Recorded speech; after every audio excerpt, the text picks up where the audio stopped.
Сәлеметсіздер ме, құрметті білім алушылар? Сіздермен Алматы қаржы құқықтық және технологиялық колледжінің арнайы пәндер оқытушысы Байбатчинова Алжан Айдарбекқызы. Сабақтың тақырыбы қонақ үй шаруашылығындағы кіріс менеджменті. Сабақтың мақсаты қонақ үй шаруашылығындағы табысты басқарудың мәнімен, кірістілікті арттыру үшін нөмірлік қорды сатуда қолданылатын әдістермен білім алушыларды таныстыру. Материалды жүйелеуді, пәнге деген танымдық қызығушылықты дамыту. Білім алушыларды қаржылық сауаттылыққа тәрбиелеу. Кез келген бизнестегі сияқты қонақ үй иесі өз кәсіпорнының пайдасын барынша арттырғысы келеді. Кірістерді басқару негізінен құзыретті шешімдер қабылдау мақсатында нарықтық жағдайды талдау болып табылады. Мұндай талдаудың қажеттілігі бұрыннан пайда болды. Өткен ғасырдың 80-ші жылдары өз ұшақтарын толтыру үшін түрлі әдістемелерді қолдана бастаған авиакомпаниялардың қызметінен басталған болатын. Бірте-бірте бұл қонақ үй қызметіне де көшті. Екеуінде де ұқсас жағдай бар. Ұшақта да, қонақ үйде де сатылмаған орын тек бос орын болып қалады. Кез келген жағдайда қонақ үй иесінің басты міндеті дұрыс қонақ үшін дұрыс нөмірді дұрыс бағамен сату болып табылады. Қонақ үй бұл шығындар мен кірістерге байланысты типтік кәсіпорын. Қазіргі заманғы қонақ үйдің экономикалық құрылымы тұрақты пайда алуға кепілдік беретін олардың қолайлы көрсеткіштеріне бағытталған. Қонақ үй бизнесіндегі сату саясатын жоспарлау үшін басшы келесі қаржылық көрсеткіштерге назар аударуы тиіс. Room revenue – нөмірлер қорын сатудан түскен түсім. Салықтар мен тамақтануға жұмсалған шығындарды шегергеннен қалған барлық түсім. Occupancy – қонақ үйдің толуы. Қонақ үйдің толу пайызы сатылған нөмірлер санының кезеңдегі барлық нөмірлер санына қатынасын 100%-ға көбейткенге тең. Келесі Average Daily Room Rate ADR нөмір үшін орташа баға. Нөмір үшін орташа баға кезең бойынша нөмірлік қордан түскен түсімнің кезеңде сатылған нөмірлер санына қатынасына тең. Revenue per available room per day RevPAR бір нөмірден түскен түсім. Ол қонақ үйдің сату саясатын сипаттайтын маңызды көрсеткіштердің бірі. RevPAR нөмірді сатудан түскен түсімнің барлық нөмірлер санына қатынасына тең, немесе ADR-ді толу коэффициентіне көбейту арқылы есептеуге болады. Енді осы үш көрсеткіштің формуласы бойынша мысал қарастырып келсейік. Қонақ үйде 100 нөмір бар. Кезең маусым айы. Сәйкесінше маусым айындағы нөмірлік қор 3000 нөмірді құрайды. Маусым айы үшін кіріс 36 миллион теңге, ал маусым айындағы сатылған нөмірлер саны 2400 деп алатын болсақ, онда қонақ үйдің толу пайызы 80% құрайды. Нөмірдің орта бағасы 15 000 теңге, бір қонақ үшін нөмірден түскен пайда 12 000 теңге. RevPAR Revenue per Available Customer күніне, айына, жылына нөмір қорының бір қонаққа шаққандағы түсімі. Бұл көрсеткіш қосымша қызметтерді сататын менеджерлердің жұмысының нәтижесін көрсетеді. Double Occupancy нөмірдегі қонақтардың орташа саны. Бұл көрсеткіш бюджетті қалыптастырғанда ескеріледі. Нөмірлік қордың кірістілігі шынайы табысты әлеуетті табысқа бөліп 100%-ға көбейткенге тең. Әлеуетті табыс жалпы нөмір санының ресепшн тұрағындағы бағаға көбейтіндісіне тең. Бұл жеңілдікпен сатылатын нөмірлердің деңгейін көрсетеді. Табысты басқару тұжырымдамасын қолданудың негізгі мақсаттары.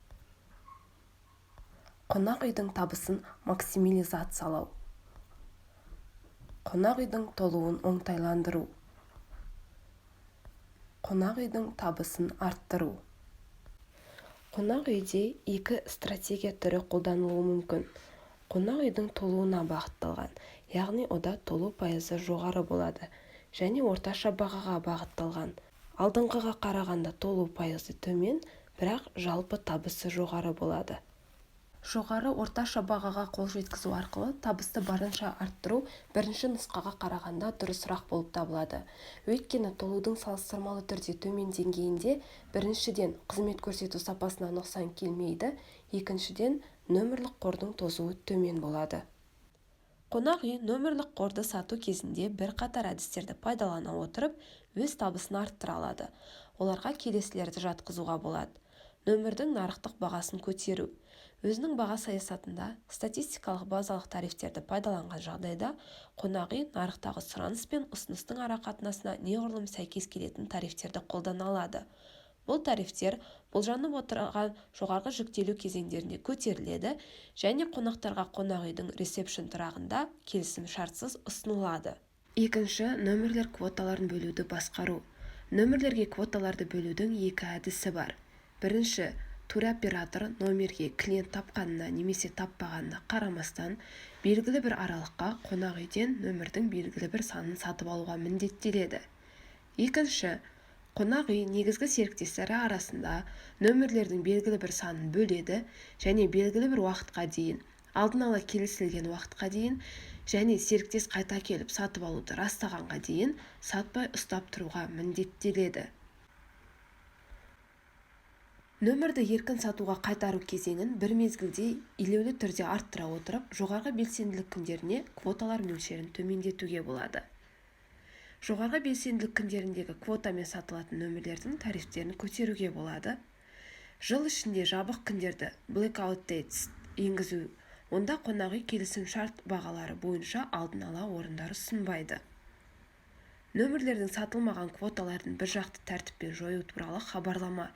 Бірақ көп жағдайда бұл әдіс серіктестермен құпталмайды.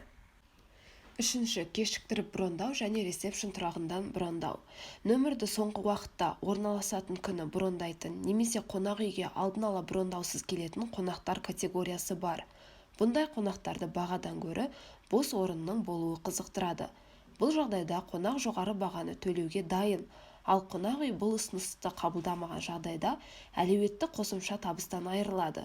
Сондықтан қонақ үйге бұндай қонақтардың келуін болжап, соңғы уақытта максималды бағада сату үшін сәйкес нөмірлерді қалдырып қою қажет.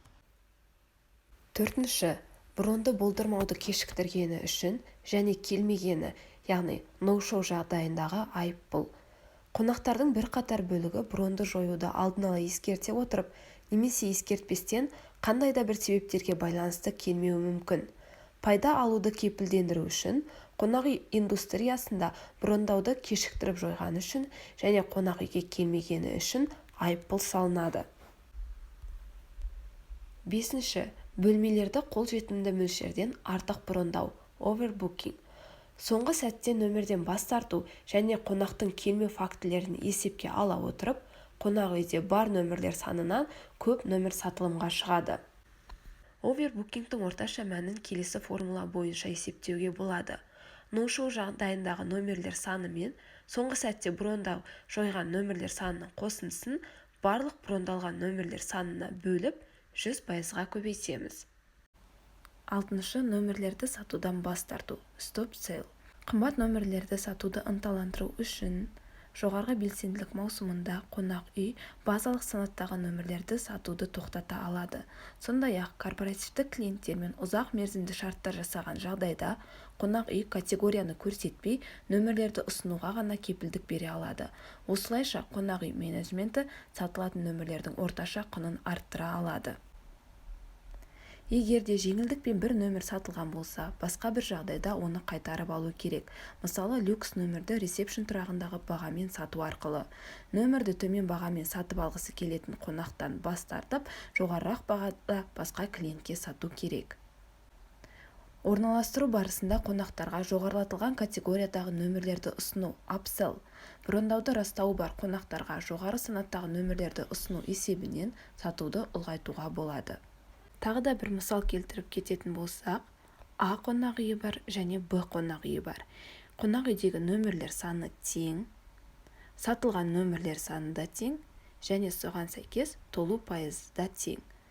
Бірақ Б қонақ үйінде А қонақ үйіне қарағанда кіріс жоғары мөлшерде. Оны келесі кестеден көрсек болады. Толу пайызының тең екендігіне қарамастан, жоғары санатты нөмірлерді көп сатқандықтан кіріс жоғары. Яғни Б қонақ үйінде А қонақ үйіне қарағанда кірістілік деңгейі 4%-ға жоғары. кез келген өнімде және қызметте өзінің бағалылығы бар. Баға қызметтің бағалылығымен сәйкес келгенде оны сатып алады. Сегменттеу бағалылықты білетін қонаққа көп сатуға мүмкіндік береді.